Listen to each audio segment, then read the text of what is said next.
அன்னைக்கு சாயங்கால நேரத்துல காத்து ரொம்ப வேகமா வீச ஆரம்பிச்சது. இப்படி வேகமா வீசின காத்துல சோனா குருவியோட கூடு திடீர்னு கலைஞ்சு கொண்டுச்சு. உடனே சோனா குருவி தன்னுடைய கூட்டை அவசர அவசரமா சரி செய்ய ஆரம்பிச்சது. அம்மா, இந்த கூட்டை ராத்திரிக்குள்ள சரி செய்ய முடியுமா? இத சரி செய்யலன்னா நாம எங்க போய் தங்குறது? செஞ்சுடுவேன் பியூட்டி, இன்னும் கொஞ்ச நேரம் தான். காத்து மட்டும் இப்படி வேகமா வீசுதன்னா நான் இந்நேரம் நம்ம கூட்டை சரி பண்ணிருப்பேன். அந்த நேரம் பார்த்து பயங்கரமா காத்தடிச்சு அந்த காட்டை கருமேகங்கள் சூழ ஆரம்பிச்சது. அம்மா அம்மா, வானத்தை பார்த்தா மழை வர மாதிரி இருக்கு. பியூட்டி இப்படி சொல்லி முடிக்கிறதுக்குள்ள மழையும் பெய்ய ஆரம்பிச்சிருச்சு. அந்த சமயத்துல திடீர்னு காத்து வேகமா வீச ஆரம்பிக்க சோனா குருவி சரி பண்ணிக்கிட்டு இருந்த கூடும் அந்த காத்துல பறந்து போயிடுச்சு. எவ்வளவு நேரமா இந்த கூட்டை சரி பண்ண முயற்சி பண்ணன, என்னோட முயற்சியெல்லாம் இப்ப வீணா போயிடுச்சு. சோனா குருவி இப்படி சொல்லிக்கிட்டு இருக்கும்போது காலுக்காம அந்த இடத்துக்கு பறந்து வந்துச்சு. குருவி, இந்த மழையில எதுக்காக உன் குழந்தைய வச்சுக்கிட்டு கஷ்டப்படுற? பேசாம என்னோட வீட்டுக்கு வா, அங்க நிறைய இடம் இருக்கு. காகமே, நீங்க இப்ப செய்யற உதவியை நான் என்னைக்கும் மறக்க மாட்டேன். இப்படி சொன்னா சோனா குருவி பிறகு தான் பொண்ணு பியூட்டியை கூப்பிட்டுக்கிட்டு காலுக்காவது கூட அது வீட்டை நோக்கி பறந்து போச்சு. காகமே, எனக்கு இப்பதான் நிம்மதியா இருக்கு. என் பொண்ணை வச்சுக்கிட்டு இன்னைக்கு ராத்திரி என்ன பண்ணுங்கன்னு நினைச்சு பயந்துக்கிட்டே இருந்தேன். இப்ப அந்த பயம் என்னை விட்டு போயிடுச்சு. குருவி, நீ அந்த கூட்டுல உட்காராத, அது என் மனைவியோட கூடு. நீ உன் குழந்தைய கூப்பிட்டுக்கிட்டு வந்து என்னோட கூட்டுல படுத்துக்க, நான் கீழே படுத்துக்கிறேன். காலுக்காக இப்படி சொல்லிட்டு இருக்கும்போது கோரிக்காக வீட்டுக்குள்ள வந்துருச்சு. கோரிக்காக ரொம்ப ஆணவமும் திமிரும் பிடிச்ச காகம். கோரிக்காக வரதை பார்த்த உடனே சோனா குருவி அவசர அவசரமா தாவி போய் காலுக்காக உட்காந்துருந்த கூட்டுல போய் உட்காந்துக்குச்சு. காலுஜி, இந்த குருவி இங்க என்ன பண்ணிக்கிட்டு இருக்கு? சகோதரி, நான் என்னோட கூட்டை சரி பண்ணிக்கிட்டு இருக்க சமயத்துல திடீர்னு காத்தடிச்சு மழை பெய்ய ஆரம்பிச்சிருச்சு. அதுல என்னோட கூடு காத்துல பறந்து போயிடுச்சு. இந்த சமயத்துல அந்த தெய்வம் மாதிரி வந்து உங்க கணவர் என்ன உங்க வீட்டுக்கு அழைச்சிட்டு வந்தாங்க. காலுஜி, என்ன கேட்காம நீங்க எப்படி இந்த குருவியை என்னோட வீட்டுக்குள்ள அழைச்சிக்கிட்டு வந்தீங்க? இப்பவே இந்த குருவியை வெளியே அனுப்பிடுங்க.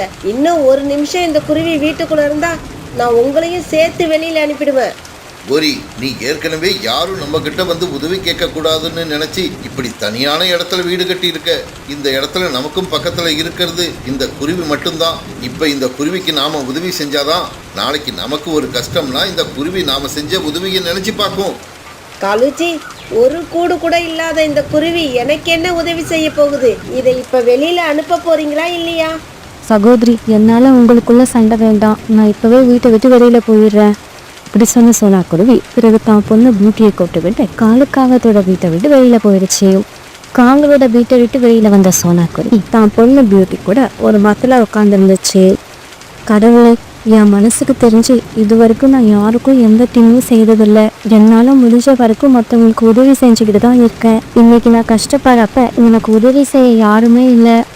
இந்த சமயம் வானத்துல பிரகாசமான ஒளி தெரிஞ்சது. அந்த ஒளி கொஞ்சம் கொஞ்சமா அப்படியே ஒரு தேவதையா மாறிடுச்சு. பிறகு அந்த தேவதை கொஞ்சம் கொஞ்சமா நகர்ந்து சோனா குருவிக்கு தகர்ந்து சேர்ந்துச்சு.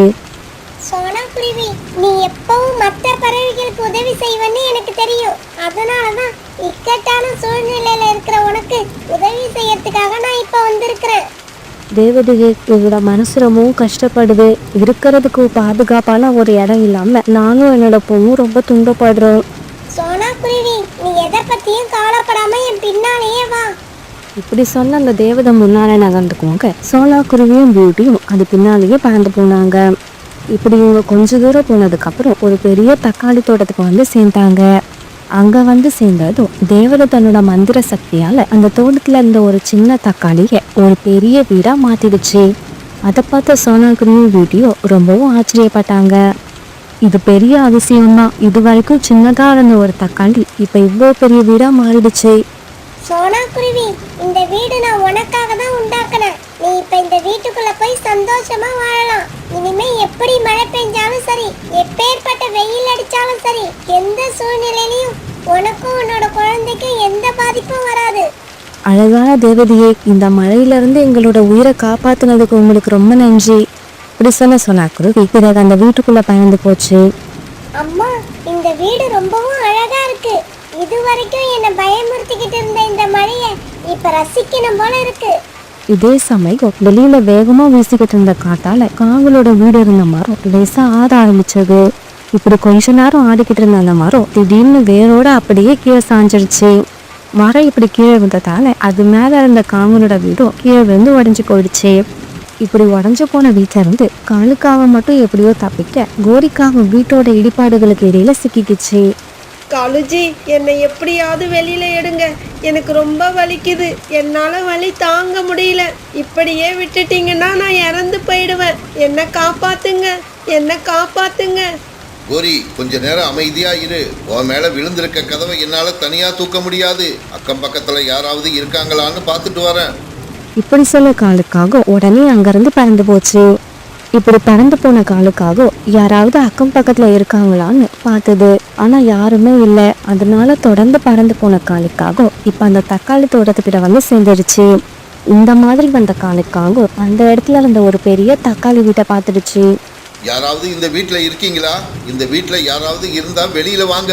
எனக்கு உங்களோட உதவி தேவைப்படுது. காலுக்காகத்தோட சத்தத்தை கேட்ட சோனா குருவி இப்ப கதவை திறந்துக்கிட்டு வெளியே வந்துச்சு. குருவி, நீயா? இந்த வீடு உன்னோடதா? இவ்வளவு பெரிய வீட்டை வச்சுக்கிட்டு அப்புறம் எதுக்காக நீ என்கிட்ட உதவி கேட்டு வந்த? காகமே, உன்கிட்ட நான் உதவி கேட்டு வந்தப்ப என்கிட்ட இந்த வீடு இல்லை, அதுக்கப்புறம் தான் இந்த வீடு எனக்கு கிடைச்சது. இப்படி சொன்னா குருவி பிறகு நடந்த கதை எல்லாத்தையும் காலுக்காக கிட்ட சொல்லுச்சு. எந்த ஆதரவும் இல்லாம மழையில கஷ்டப்பட்டுக்கிட்டு இருந்த எங்களுக்கு அந்த தேவதை தான் உதவி பண்ணுச்சு. பிறகு காலுக்காக தன்னோட வீடு எரிஞ்சதையும் கோரிக்காக இப்ப உயிருக்கு போராடிக்கிட்டு இருக்காதையும் சோனா குருவி கிட்ட சொல்லுச்சு. குருவி, நீ சீக்கிரம் என் கூட வா. நீ வந்தாதான் கதவு கடியில மாட்டி இருக்கிற என்னோட மனைவியை உயிரோட மீட்க முடியும். என் மனைவி செஞ்சதையெல்லாம் மனசுல வச்சுக்காம அவளை வந்து காப்பாத்து. காகமே, என் மனசை கஷ்டப்படுத்தினவங்களோட மனசை காயப்படுத்தி எனக்கு பழக்கம் கிடையாது. நான் இப்பவே வந்து உங்க மனைவியோட உயிரை காப்பாத்துறேன். இப்படி சொன்ன சோனா குருவி பிறகு காலுக்காகத்து கூட பறந்து போச்சு. இப்படி போன இவங்க 2 பேரும் சேர்ந்து கோரிக்காகத்து மேல விழுந்து கிடந்த இடிபாடுகளை தூக்கி வேற பக்கம் போட்டு அது உயிரை காப்பாத்திட்டாங்க. குருவி, உனக்கு ரொம்பவும் நல்ல மனசு. உனக்கு நான் கெட்டது செய்ய நினைச்சேன், ஆனா நீ அதையெல்லாம் மனசுல வச்சுக்காம என்னோட உயிரை காப்பாத்தி இருக்க. உன்னோட மனசையும் என்னோட மனசையும் நினைச்சு பார்த்தா எனக்கு ரொம்ப வெட்கமா இருக்கு. சகோதரி, நம்மளால முடிஞ்ச அளவுக்கு நாம எப்பவும் மற்றவங்களுக்கு உதவி பண்ணணும். ஏன்னா கஷ்டமான நேரங்கள் மற்றவங்களுக்கு மட்டும் வராது கிடையாது, நமக்கு எப்ப வேணாலும் வரலாம். இப்படி சொன்ன சோனா குருவி பிறகு காலுக்காகத்தையும் கோரிக்காகத்தையும் தன்னோட வீட்டுக்கு அழைச்சிட்டு போச்சு. இப்படி போனதும் அந்த வீட்டுல இருந்த பழங்களை எல்லாரும் சாப்பிட ஆரம்பிச்சாங்க. இப்ப அந்த வீட்டுல இருந்தவங்க எல்லாரும் ரொம்ப சந்தோஷமா இருந்தாங்க. ஆனா கோரிக்காகத்துக்கு மட்டும் மனசாட்சி லேசா உறுத்திக்கிட்டே இருந்துச்சு. நமக்கு யாரோட உதவியும் தேவைப்படாதுன்னு கர்வத்தோட இருந்த எனக்கு இன்னைக்கு சரியான அடி கிடைச்சிடுச்சு. இதுக்கப்புறம் இந்த குருவி மாதிரியே நானும் மற்றவங்களுக்கு உதவி செஞ்சு வாழ போறேன். காலுக்காகவும் கோரிக்காகவும் அவங்களுக்குன்னு இருந்த ஒரு பெரிய வீட்டுல வாழ்ந்து வந்தாங்க. அவங்களுக்கு ஒரே ஒரு பையன், அவன் பேரு ஜக்கு. காலுக்காக அந்த காட்டுல இருந்த ஒரு பெரிய ஃபேக்டரியில வேலை பார்த்துக்கிட்டு இருந்தது. அதனால அதுக்கு கை நிறைய சம்பளம் கிடைச்சது. இவங்க கிட்ட நிறைய பணம் இருந்ததால இவங்க 3 பேருமே எல்லா விஷயத்திலயும் ரொம்பவும் ஊதாரித்தனமா இருந்தாங்க. பணத்தை தண்ணி மாதிரி செலவு பண்ணுவாங்க. தேவை இருக்கோ இல்லையோ ஆசைப்பட்ட பொருளை வாங்கிட்டு வந்து வீட்டுல வச்சிருவாங்க. அப்புறம் உணவு பொருளையும் நிறைய வேஸ்ட் பண்ணுவாங்க. இப்படி இவங்க வீணாக்குற உணவு பொருட்களை பசியில இருக்கிற மற்ற பறவைங்களுக்கு கொடுக்க மாட்டாங்க. ஏன்னா இவங்களுக்கு மற்ற பறவைகளுக்கு உதவி செய்யற மனப்பான்மையே கிடையாது. அம்மா, எனக்கு பசிக்குது, ஏதாவது பழம் இருந்தா சாப்பிட கொடுங்க. இந்தா ஜக்கு, இந்த ஆப்பிளை எடுத்து சாப்பிடு. இந்த ஆப்பிள் ரொம்ப விலை அதிகம், ஆனா அதே சமயம் அதுக்கு ஏத்த மாதிரி இனிப்பா இருக்கும். இப்படி சொன்ன கோரிக்காகவும் ஜக்கு கிட்ட ஒரு ஆப்பிள் கொடுத்தது. அது எவ்வளவு விலை அதிகமா இருந்தா எனக்கு என்ன? வழக்கம் போல பாதியை தான் சாப்பிடுவேன், மீதிய தூக்கி எறிய தான் போறேன். நீ சாப்பிடுறியோ தூக்கி எறியறியோ அது உன் இஷ்டம். அம்மா, இந்த ஆப்பிளை எடுத்துக்கிட்டு போய் நதிக்கரையில உட்கார்ந்து சாப்பிட போறேன். இப்படி சொன்ன ஜக்கு பிறகு அந்த ஆப்பிள் எடுத்துக்கிட்டு நதிக்கரையை நோக்கி பறந்து போனான். இப்படி போன ஜக்கு நதிக்கரையில இருந்த ஒரு மரத்துல உட்கார்ந்து ஆப்பிள் சாப்பிட ஆரம்பிச்சான். இப்படி சாப்பிட ஆரம்பிச்ச ஜக்கு பாதி ஆப்பிள சாப்பிட்டு மீதி பாதி ஆப்பிள தரையில விட்டு எறிஞ்சான். அந்த சமயத்துல உணவு தேடிட்டு வந்த கொக்கு அந்த வழியா பறந்து வந்தான். கொக்கு ஜக்கி விட்டு எறிஞ்ச பாதி ஆப்பிள பார்த்துட்டு அதுகிட்ட போய் உட்கார்ந்தான். பிறகு அந்த ஆப்பிள எடுத்து சாப்பிட ஆரம்பிச்சான். இந்த ஆப்பிள் ரொம்பவும் நல்லா இருக்கு, இத சாப்பிட்டா என்னோட பசி தீர்ந்துடும். கொக்கு தான் விட்டு எறிஞ்ச ஆப்பிள் எடுத்து சாப்பிடறத பார்த்த ஜக்கு கோபத்தோட அந்த இடத்துக்கு வந்தான். இங்க பாரு குக்கு, இந்த ஆப்பிள நான் தான் விட்டுருந்தேன். இத நீ எதுக்கு எடுத்து சாப்பிடுற? ஜக்கு, உனக்கு தேவையில்லைன்னு தானே இதை கீழே விட்டிருந்த. நான் ரொம்பவும் பசியில இருக்கேன். எனக்கு இது இப்ப தேவைப்படுது. அதெல்லாம் முடியாது. இத நீ சாப்பிடக்கூடாது. என்னோட ஆப்பிள என்கிட்ட கொடு. இப்படி சொன்ன ஜக்கு பிறகு குக்கு கிட்ட இருந்து அந்த ஆப்பிள வலுக்கட்டாயமா பிடுங்கினா. இப்படி பிடுங்கின ஆப்பிள பிறகு அங்க ஓடிக்கிட்டு இருந்த நதியில விட்டு எறிஞ்சான். உன்ன மாதிரி ஒரு மோசமான பறவையை நான் பார்த்ததே இல்ல. நீ ரொம்ப கெட்ட எண்ணம் பிடிச்சவன். இங்க பாரு, இது என் ஆப்பிள். இத நான் சாப்பிடுவேன், கீழே விட்டு எறிவேன். அது என்னோட இஷ்டம். இப்படி சொன்ன ஜக்கு பிறகு அந்த இடத்தை விட்டு பறந்து போனான். பிறகு வீட்டுக்கு போன குக்கு நடந்தது எல்லாத்தையும் தன்னோட அம்மா கிட்ட சொன்னான். அம்மா, உணவு பொருளை இப்படி வீணாக்குறது தப்பு இல்லையா? நாம செய்யறது தப்புன்னு ஜக்குக்கு ஏன் தெரிய மாட்டேங்குது? குக்கு, உணவு பொருளை வீணாக்குறது ரொம்ப தப்பு. தான் குழந்தைங்க இப்படிப்பட்ட தவறு செஞ்சா அம்மாவும் அப்பாவும் தான் அது தப்புன்னு சொல்லி புரிய வைக்கணும். ஆனா ஜக்குவோட அம்மா அப்பா 2 பேருமே அவனை விட மோசமானவங்க. அதனால்தான் ஜக்குவுக்கும் நாம செய்யறது தப்புன்னு இன்னும் புரியவே இல்லை. அப்படின்னா ஜக்கு கடைசி வரைக்கும் திருந்த மாட்டானா? இப்படிதான் இருப்பானா? அப்படி இல்ல குக்கு, திருந்த வேண்டிய சந்தர்ப்பம் வந்தா எல்லாரும் ஒரு நாள் கண்டிப்பா திருந்திதான் ஆகணும். அம்மா, எனக்கு புது ஷூ வேணும். நான் இனிமே இந்த பழைய ஷூவை போட்டுக்கிட்டு போக மாட்டேன். ஜக்கு, நீ இப்படி சொல்லுவன்னு தெரிஞ்சுதான் நான் நேத்தே ஒரு புது ஷூ வாங்கிக்கிட்டு வந்து வீட்டுல வச்சுட்டேன். இப்படி சொன்ன ஜக்குவோட அப்பா காலுக்காக ஒரு புது ஷூ பாக்ஸ் எடுத்துட்டு வந்தது. டேய் ஜக்கு, உங்க அப்பா வாங்கிக்கிட்டு வந்திருக்க இந்த ஷூ ரொம்பவும் விலை அதிகம். இதையாவது 1 மாசம் முழுசா போடு. 1 மாசத்துக்குள்ள வேற ஷூ கேட்டுடாத. அம்மா அம்மா, இந்த பழைய ஷூவை நான் கொண்டு போய் வெளியில போட்டுட்டு வந்துடுறேன். என்னோட பையனுக்கு புதுசா ஒரு பொருள் வந்துட்டா பழைய பொருள் வீட்ல இருக்க கூடாது. அத கொண்டு போய் நதியில வீசணும். அப்பதான் அவனுக்கு நிம்மதி. பிறகு ஜக்கு அந்த பழைய ஷூக்களை எடுத்துக்கிட்டு நதிக்கரை நோக்கி பறந்து போனான். அப்ப அந்த நதிக்கரையில ரீட்டா கிளியோட பையன் விட்டு உட்கார்ந்து இருந்தான். ரீட்டா கிளியோட குடும்பம் ஒரு ஏழை குடும்பம். ஜக்கு எடுத்துட்டு வந்த ஷூவை பார்த்துட்டு விட்டு இப்படி பேச ஆரம்பிச்சான். ஜக்கு, இந்த ஷூ யாரோடது? எங்க அப்பா எனக்காக புது ஷூ வாங்கிக்கிட்டு வந்துட்டாங்க. அதனால இந்த பழைய ஷூவை நதியில விட்டு எறிய போறேன். ஜக்கு ஜக்கு, இந்த பழைய ஷூவை என்கிட்ட கொடுத்துடு. என்கிட்ட போட்டுக்க ஷூவே இல்ல. இந்த ஷூவை நான் போட்டுக்கிறேன். முடியாது, என்னோட ஷூவை நான் யாருக்கும் கொடுக்க மாட்டேன். இப்படி சொன்ன ஜக்கு பிறகு அந்த ஷூவை நதியில விட்டு எறிஞ்சான். இங்க நடந்தது எல்லாத்தையும் அந்த காட்டுல இருந்த வனதேவதை பார்த்துக்கிட்டே இருந்தது. வர வர இந்த ஜக்குவோட நடத்தை ரொம்பவும் மோசமா போய்கிட்டு இருக்கு. அதுக்கு காரணம் இவன் மட்டும் இல்ல, இவனோட அம்மாவும் அப்பாவும் தான். அதனால இவங்க 3 பேருக்கும் புத்தி வர்ற மாதிரி நாம ஏதாவது செஞ்சாகணும். பிறகு ராத்திரி ஆச்சு. காலுக்காகவும் கோரிக்காகவும் அவங்க பையன் ஜக்கு இவங்க 3 பேரும் தங்களோட வீட்டுல படுத்து தூங்கிட்டு இருந்தாங்க. இந்த சமயத்துல அந்த வனதேவதை ஜக்குவோட வீட்டுக்கு வந்துச்சு. ஜக்குவோட வீட்டுல இருந்த எல்லா பொருட்களையும் மாயமா மறைய வச்சது. அவங்க வீட்டுல இருந்த ஏசி, ஃப்ரிட்ஜ், வாஷிங் மிஷின் இப்படி எந்த பொருளுமே இப்ப அங்க இல்ல. இது மட்டும் இல்ல, அவங்க அலமாரியில இருந்த பணமும் மாயமா மறைஞ்சு போச்சு. இதுக்கப்புறம் வீட்டை விட்டு வெளியில வந்த வனதேவதை அவங்களோட வீட்டையும் ஒரு பழைய உடைஞ்சு போன வீடா மாத்திடுச்சு. ஒரு பொருளோட மதிப்பு என்னன்னு தெரியாதவங்களுக்கு எல்லாம் அந்த பொருள் அவங்க கையை விட்டு போனதுக்கு அப்புறம் தான் அந்த பொருளோட மதிப்பு தெரிய ஆரம்பிக்கும். இப்படி சொன்ன அந்த வனதேவதை அங்க இருந்து மறைஞ்சு போயிடுச்சு. கொஞ்ச நேரம் கழிச்சு ஏசி இல்லாதால கோரிக்காகத்துக்கு முழிப்பு வந்துருச்சு. கழுஜி, எதுக்காக ஏசியை ஆஃப் பண்ணுனீங்க? சீக்கிரம் அதை போடுங்க, இல்லன்னா என்னால தூங்க முடியாது. பிறகு கண் விழிச்ச காலுக்காகவும் ஏசி இல்லாத பார்த்துட்டு அதிர்ச்சி ஆயிடுச்சு. கோரி, சீக்கிரம் எழுந்திரி. ஏசிய நான் ஆஃப் பண்ணல. நம்ம வீட்டுல இருந்த ஏசிய காணும். பிறகு இவங்க வீட்டுல இருந்த பொருள் எல்லாமே இப்ப இல்லாத பார்த்துட்டு கண்ணீர் விட்டு அழுதாங்க. மறுநாள் பொழுது விடிஞ்சிச்சு. வீட்டை விட்டு வெளியில வந்த காலுக்காகத்தோட குடும்பம் தங்களோட வீடு இப்ப பழைய வீடா மாறி போயிருக்கிறத பார்த்துட்டு மறுபடியும் அதிர்ச்சியானாங்க. கோரி, இதெல்லாம் எப்படி நடக்குதுன்னு எனக்கு எதுவுமே புரியல. காலுக்காக இப்படி சொல்லிட்டு இருக்கும்போது காலுக்காக வேலை செய்யற ஆபீஸ்ல இருந்து ஒரு பறவை அங்க வந்தது. காலு, நீங்க வேலை சரியா செய்யாம ஆபீஸ் நேரத்துல அடிக்கடி ஆபீஸை விட்டு வெளியே போனதால உங்களை கம்பெனி நிர்வாகம் வேலையை விட்டு எடுத்துருச்சு. இப்படி சொல்லிட்டு அந்த பறவை அங்கிருந்து பறந்து போயிடுச்சு. காலுஜி, வீட்டுல அந்த பொருள் எல்லாம் திருட்டு போயிடுச்சு. நாம குடியிருந்த வீடும் இப்படி குடிசை மாதிரி மாறி போய் நிக்குது. இந்த நிலைமையில உங்களுக்கு வேலையும் போயிடுச்சு. அம்மா அம்மா, எனக்கு ரொம்ப பசிக்குது, பர்கர் வாங்க காசு கொடுங்க.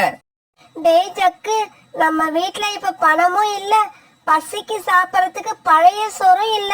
இந்த நிலைமையில உனக்கு பர்கர் கேக்குதா? காலுஜி, கையில இருந்த பணமும் போயிடுச்சு, வேலையும் போயிடுச்சு. இப்ப நம்ம சாப்பாட்டுக்கு என்ன பண்றது? கோரி, நம்ம வீட்டுல 2 கோடாரி இருக்கிறத மறந்துட்டியா? இதுக்கப்புறம் நாம 2 பேரும் விறகு வெட்டி வித்து பணம் சம்பாதிச்சாதான் 3 வேளையும் சாப்பிடலாம். டேய் ஜக்கு, பசிய பொறுத்துக்கிட்டே இரு. அம்மாவும் அப்பாவும் போய் பணம் சம்பாதிச்சுக்கிட்டு வந்து சாப்பாடு வாங்கி தரோம். இப்படி சொல்லிட்டு காலுக்காகவும் கோரிக்காகவும் கோடாரி எடுத்துக்கிட்டு மரம் வெட்டுறதுக்காக காட்டுக்குள்ள பறந்து போனாங்க. பிறகு பசிய பொறுத்துக்க முடியாத ஜக்குவும் அங்கிருந்து பறந்து போனான். இப்படி போனப்ப குக்கு தன்னோட வீட்டு வாசல்ல ஒரு சுட்ட சோளத்தை வச்சு சாப்பிட்டுட்டு இருக்கத பார்த்துட்டு உடனே அங்க போனான். குக்கு குக்கு, எனக்கு ரொம்ப பசிக்குது, தயவு செஞ்சு நீ சாப்பிடுற சோளத்துல எனக்கு பாதி கொடு. என்னது, உனக்கு சோளம் வேணுமா? இங்க பாரு ஜக்கு, இந்த சோளத்தை சாப்பிட்டு முடிச்சதுக்கு அப்புறம் நான் கீழே போடுற சக்கைய கூட உனக்கு கொடுக்க மாட்டேன். நீ கெட்ட எண்ணம் உள்ளவன், மத்தவங்களோட பசிய புரிஞ்சிக்காதவன். இங்க பாரு குக்கு, நேத்து ராத்திரி எங்க வீட்டுல இருந்த பணம் பொருள் எல்லாமே திருட போயிடுச்சு. யாரு திருடிக்கிட்டு போனாங்கன்னே தெரியல. கையில இருந்த எல்லா பொருளும் போனதுக்கு அப்புறம் தான் ஒவ்வொரு பொருளோட மதிப்பும் எனக்கு தெரியுது. பிறகு அன்னையில இருந்து காலுக்காகவும் குறிக்காகவும் ஜக்கு இவங்க 3 பேரோட நடவடிக்கையும் அடியோட மாறிடுச்சு. காலுக்காகவும் குறிக்காகவும் உழைச்சி சம்பாரிச்சு எடுத்துட்டு வர பணத்தை சிக்கனமா செலவு பண்ணி தங்களுடைய செலவுக்கு போக மீதி உள்ள பணத்தை சேர்த்து வைக்க ஆரம்பிச்சாங்க. ஜக்கும் இப்போ முன்ன மாதிரி இல்ல, ரொம்ப மாறிட்டான். எந்த உணவு பொருளையும் வீணாக்குறது இல்ல. அப்புறம் பசி வந்தா நம்ம கஷ்டப்படுற மாதிரிதான் மத்த பறவைகளும் கஷ்டப்படுவாங்க அப்படிங்கறத உணர ஆரம்பிச்சான். அதனால இப்ப எல்லாம் பசியில இருக்கிற பறவைகளை பார்த்தா தான்கிட்ட இருக்கிற உணவை அவங்களுக்கும் கொடுத்துட்டு சாப்பிட ஆரம்பிச்சான். இதையெல்லாம் பார்த்துட்டு மனசு திருப்தியான அந்த வனதேவதை அவங்க கிட்ட இருந்து எடுத்த எல்லா பொருளையும் திருப்பி கொடுத்தது. அவங்க குடியிருந்த வீட்டையும் பழையபடி மாத்திருச்சு. அழுஜி, என்ன இது ஆச்சரியமா இருக்கு. இதெல்லாம் எப்படி நடக்குது? நம்ம கிட்ட இருந்து போன பொருள் எல்லாமே திரும்பி வந்துடுச்சு. இதுல ஆச்சரியப்படுறதுக்கு ஒண்ணும் இல்ல கோரி. அலட்சியம், ஊதாரித்தனம், அடுத்தவங்களுக்கு உதவி செய்யாத மனப்பான்மை இதெல்லாம் நம்ம கிட்ட இருந்ததால சந்தோஷமான வாழ்க்கை நம்மளை விட்டு போயிருந்தது. இப்ப அந்த தீய குணங்கள் எல்லாம் நம்மளை விட்டு போனதால நமக்கு மறுபடியும் சந்தோஷமான வாழ்க்கை கிடைச்சிருக்கு. உணவு தேட போன ரீட்டாக்கிளிக்கு ஒரு சின்ன ரொட்டி துண்டு கிடைச்சது. உடனே ரீட்டாக்கிளி அந்த ரொட்டி துண்டை எடுத்துக்கிட்டு தன்னோட வீட்டுக்கு திரும்பி வந்துகிட்டு இருந்தது. ரீட்டாக்கிளி இப்படி ரொட்டி துண்டை எடுத்துட்டு போறத காலுக்காகவும் கோரிக்காகவும் பாத்துக்கிட்டே இருந்தாங்க. காலுஜி, சீக்கிரமா ரீட்டாக்கிளி பின்னாடியே போய் அந்த ரொட்டி துண்டை எப்படியாவது வாங்கிக்கிட்டு வாங்க. கோரி இப்படி சொன்ன உடனே காலுக்காக ரீட்டாக்கிளி வீட்டுக்கு போச்சு. ரீட்டா, நானும் என் மனைவியும் எதுவும் சாப்பிடாம பட்னியா இருக்கிறோம். அதனால இந்த ரொட்டி துண்டை எங்க கிட்ட கொடு. காலு, நீயும் உன் மனைவியும் உணவு தேட போகாம சோம்பேறியா வீட்லயே இருந்துகிட்டு இப்படி மத்தவங்க கிட்ட வந்து உணவு கேட்கறதுக்கு வெக்கமா இல்ல? போங்க, போய் சுயமா உணவு தேடி சாப்பிடுங்க. இங்க பாரு ரீட்டா, நான் உங்ககிட்ட அட்வைஸ் கேட்கறதுக்காக வரல, ரொட்டி துண்டை வாங்கிக்கிட்டு போறதுக்கு தான் வந்தேன். நான் தான் கொடுக்க முடியாதுன்னு சொல்றேன்ல, போய் இங்க இருந்து. நீ குடுக்கலன்னு சொல்லிட்டா இந்த ரொட்டி துண்டை இப்படியே விட்டுட்டு போயிடுவேன்னு நினைச்சியா? இந்த காலுகிட்ட அதுதான் நடக்காது. இப்படி சொன்ன காலுக்காகவும் அந்த ரொட்டி துண்டை எடுத்துக்கிட்டு அங்கிருந்து பறந்து போயிடுச்சு. ரீட்டா கிளி கொஞ்ச தூரம் காலுக்காகத்தை விரட்டிக்கிட்டே வந்தது. இருந்தாலும் காலுக்காக வேகமா பறந்து போனதால ரீட்டா கிளியால பின்தொடர்ந்து போக முடியல. இந்த காகங்கள் ரொம்பவும் மோசமா நடந்துக்கிறாங்க. அடுத்தவங்களோட உணவை தட்டி பறிச்சு சாப்பிடறதுக்கு இவங்களுக்கு எப்படிதான் மனசு வருதுன்னு தெரியல. காலுஜி, நீங்க போய் கேட்ட உடனே ரீட்டா கிளி இந்த ரொட்டிய குடுத்துடுச்சா? கோரி, நாம கேட்ட உடனே அவங்க கொடுத்துட்டா நமக்கு ஏன் கெட்ட பேர் வருது? அவங்க கொடுக்காததாலதான் நாம வலுக்கட்டாயமா வாங்கிக்கிட்டு வரோம். உடனே இந்த காட்டுல உள்ள பறவைகள் எல்லாம் நம்மளை பத்தி தப்பு தப்பா பேச ஆரம்பிச்சிடுறாங்க. இப்படி பேசிக்கிட்ட காங்கள் 2 பேரும் பிறகு அந்த ரொட்டியை சாப்பிட்டு முடிச்சாங்க. மறுநாள் சோனா குருவி தன்னுடைய குழந்தைங்களுக்காக ரொம்பவும் கஷ்டப்பட்டு தேடி திராட்சை பழத்தை கண்டுபிடிச்சது. அப்பாடா, இந்த செடியில ஒரு கொத்து திராட்சை இருக்கு, என்னோட குழந்தைங்களுக்கு திராட்சை பழம்னா ரொம்ப பிடிக்கும். இப்படி நினைச்சு சோனா குருவி பிறகு அந்த திராட்சை பழத்தை எடுத்துக்கிட்டு தன்னுடைய வீடு நோக்கி பறந்து போச்சு. இத பார்த்த காலுக்காகவும் அந்த திராட்சை பழத்தை சோனா குருவி கிட்ட இருந்து பிடுங்கிறதுக்காக சோனா குருவி பின்னாலேயே பறந்து போச்சு. இருந்தாலும் வேகமா பறந்து போன சோனா குருவி தன்னுடைய வீட்டு வாசலுக்கு போய் சேர்ந்துடுச்சு. சோனா, இந்த திராட்சை பழத்தை என்கிட்ட கொடு. நீ வழக்கமா சாப்பிடுற மாதிரி வீட்டுல உள்ள காஞ்ச தானியங்களை சாப்பிடு. காலண்ணா, இந்த திராட்சை பழத்தை நான் என் குழந்தைங்களுக்காக எடுத்துட்டு வந்திருக்கேன், தயவு செய்து இது கேட்காதீங்க. சரி சரி, இதுக்கப்புறம் இந்த திராட்சை பழத்தை நான் கேட்க மாட்டேன். ஏன்னா உன்னை கேட்காமலே எடுத்துக்கிட்டு போக போறேன். இப்படி சொன்ன காலுக்காகவும் பிறகு அந்த திராட்சை பழத்தை தூக்கிட்டு தன்னோட வீடு நோக்கி பறந்து போச்சு. காலுக்காகவும் இப்படி திராட்சை பழத்தை எடுத்துட்டு போன உடனே சோனா குருவிக்கு அழுக வந்துருச்சு. என்னோட குழந்தைங்க அம்மா எப்ப வருவாங்கன்னு வீட்டுக்குள்ள காத்திருக்காங்க. மனசாட்சியே இல்லாத இந்த காகம் என்னோட குழந்தைங்க உணவை இப்படி திருடிட்டு போகுது, இதை இப்படியே விடக்கூடாது. இப்படி நினைச்சு சோனா குருவி உடனே புறாவை பக்கம் பறந்து போச்சு. சோனா குருவி புறா இருக்கிற இடத்துக்கு போறப்ப ரீட்டா கிளியும் அங்க இருந்தது. அங்க போன சோனா குருவி நடந்தது எல்லாத்தையும் அவங்க 2 பேருக்கிட்டையும் அழுதுகிட்டே சொல்லுச்சு. நேத்து என்னோட உணவை பிடுங்கிக்கிட்டு போன அந்த காகம் இன்னைக்கு சோனா குருவியோட உணவை பிடுங்கிக்கிட்டு போயிருக்கு. இதை இப்படியே விடக்கூடாது. விட்டா அந்த காகங்களுக்கு துணிச்சல் அதிகமாயிடும். சோனா, நாளைக்கு நீ உணவை எடுத்துக்கிட்டு வீட்டுக்கு திரும்புறப்ப நாங்க உன் வீட்டுக்கு பக்கத்துல மறைஞ்சு இருக்கிறோம். 2 நாளா ருசி கண்ட அந்த காகம் நாளைக்கு எப்படியும் உன் வீட்டுக்கு வரும். அந்த சமயத்துல அதுக்கு சரியான தண்டனை கொடுத்தாகணும். மறுநாள் இவங்க நினைச்ச மாதிரியே சோனா குருவி உணவு எடுத்துட்டு வீடு திரும்புறப்ப அதை பார்த்த காலுக்காகவும் சோனா குருவி பின்னாலேயே பறந்து வந்துச்சு. உடனே சோனா குருவி வேக வேகமா பறந்து தன்னுடைய வீட்டுக்கு வந்து சேர்ந்துருச்சு. பின்னாடியே பறந்து வந்த காலுக்காகவும் சோனா குருவி கிட்ட இருந்து அந்த ஆப்பிள்ல தாங்க பக்கம் எழுத்துச்சு. சோனா, இந்த ஆப்பிள நீ வர்ற வழியிலேயே என்கிட்ட கொடுத்திருக்கலாம். ஆனா நீ கொஞ்சம் கூட இறக்கமே இல்லாம நடந்துக்கிற. எதுக்காக என்ன இவ்வளவு தூரம் அலைய வைக்கிற? நாளையில இருந்து என்ன இந்த மாதிரி அலைய விடாத. என்னை எங்க பாக்குறியோ அந்த இடத்துலயே உங்ககிட்ட இருக்கிற உணவை என்கிட்ட கொடுத்துரு. இந்த சமயத்துல கையில கம்போட சோனா குருவி வீட்டுக்கு பின்னால மறைஞ்சிருந்த புறாவும் ரிட்டாக்கிலையும் அங்க வந்தாங்க. இப்படி வந்த புறாவும் ரிட்டாக்கிலையும் காலுக்காக தாட்டி விழுத்து வாங்கினாங்க. என்ன விட்டுடுங்க, என்ன விட்டுடுங்க. நான் இனிமே இப்படி செய்ய மாட்டேன். என்ன விட்டுடுங்க. பிறகு ஒரு வழியா இவங்க கிட்ட இருந்து தப்பிச்ச காலுக்காகவும் தன்னோட வீட்டுக்கு பறந்து போச்சு. கோரி கோரி, என்னோட நிலைமைய பாரு. இதுக்கப்புறம் இந்த காட்டுல நம்மள யாருமே மதிக்க மாட்டாங்க. காலுஜி, என்னாச்சு உங்களுக்கு? ஏன் இப்படி உடம்பெல்லாம் ரத்தமா இருக்கு? கோரி, அந்த சோனா குருவிதான் என்ன ஆளு வச்சு அடிச்சிருச்சு. அடின்னா அடி, அப்படி ஒரு அடி. ஏதோ ஐயா அம்மான்னு கெஞ்சி கேட்டதாலதான் என்ன புறாவும் ரீட்டா கிளியும் உயிரோட விட்டாங்க. இல்லன்னா அடிச்சே கொண்டு இருப்பாங்க. தன்னோட கணவர் இப்படி அடிபட்டு காயத்தோட வந்திருக்கத பார்த்த கோரிக்காகத்தோட கண்ணெல்லாம் கோபத்துல சிவந்து போச்சு. என்னோட கணவர் அடிச்சவங்க யாரா இருந்தாலும் அவங்கள சும்மா விட மாட்டேன், பழிக்கு பழி வாங்குவேன். இப்படி சொன்ன கோரிக்காக உடனே தன்னோட தம்பிகளை பார்க்க பறந்து போச்சு. டேய் தம்பிகளா, நடக்க கூடாதது நடந்துடுச்சு. நானும் உங்க மாமாவும் ரொம்ப அவமானப்பட்டுட்டோம். அக்கா, என்னக்கா சொல்ற? என்ன ஆச்சு? உடனே கோரிக்காவன் தான் தம்பிங்க கிட்ட நடந்தது எல்லாத்தையும் சொல்லுச்சு. உங்க மாமாவோட உடம்புல ரத்தம் வராத இடமே இல்ல, அந்த அளவுக்கு அடிச்சு துவைச்சு எடுத்துட்டாங்க. அக்கா, போதும் நிறுத்து. இதுக்கப்புறம் நீ ஒரு வார்த்தை கூட பேச வேண்டாம். டேய் தம்பிங்களா, அக்கா சொன்னதை கேட்டீங்களா? உடனே கிளம்புங்க. அக்கா கூடவே போய் அந்த குருவி, புறா, கிளி இவங்க 3 பேருக்கும் தகுந்த தண்டனையை கொடுத்துட்டு வருவோம். இப்படி பேசிக்கிட்ட கோரிக்காவத்தோட தம்பிகள் 3 பேரும் கோரிக்காவத்தோட காட்டுக்கு பறந்து வந்தாங்க. இப்படி வந்தவங்க புறாவையும் ரீட்டாக்கிலையும் பார்த்த உடனே அவங்க மேல பாஞ்சு அவங்கள அடிக்க ஆரம்பிச்சாங்க. இந்த காங்கல் கிட்ட அடிவாங்கள புறாவும் ரீட்டாக்கிலையும் கொஞ்ச நேரத்திலேயே மயக்கமாயி கீழே விழுந்துட்டாங்க. அக்கா, அந்த குருவி எங்க இருக்குன்னு சொல்லு. அந்த குருவி இன்னைக்கு வாங்குற அடியில கண்ணீர் விட்டு அழுது உன்கிட்டயும் மாமா கிட்டயும் மன்னிப்பு கேட்கணும். டேய் தம்பி, அந்த குருவி இந்நேரம் உணவு தேட போயிருக்கோம். வா, அவங்க வீட்டுக்கு போய் காத்திருப்போம். எத்தனை மணி ஆனாலும் அது வீட்டுக்கு வந்துதான் ஆகணும். இவங்க இப்படி பேசுறது எல்லாம் பக்கத்து வீட்டுல இருந்த ரோனி குருவி கேட்டுக்கிட்டே இருந்தது. பாவம் சோனா குருவி, இப்ப இங்க வந்தா கண்டிப்பா இந்த காகங்கள் அதை அடிச்சே கொண்டுடுவாங்க. இந்த விஷயத்தை நம்ம எப்படியாவது அதுகிட்ட சொல்லி ஆகணும். இப்படி நினைச்ச ரோனி குருவி உடனே சோனா குருவிய பார்க்க பறந்து போச்சு.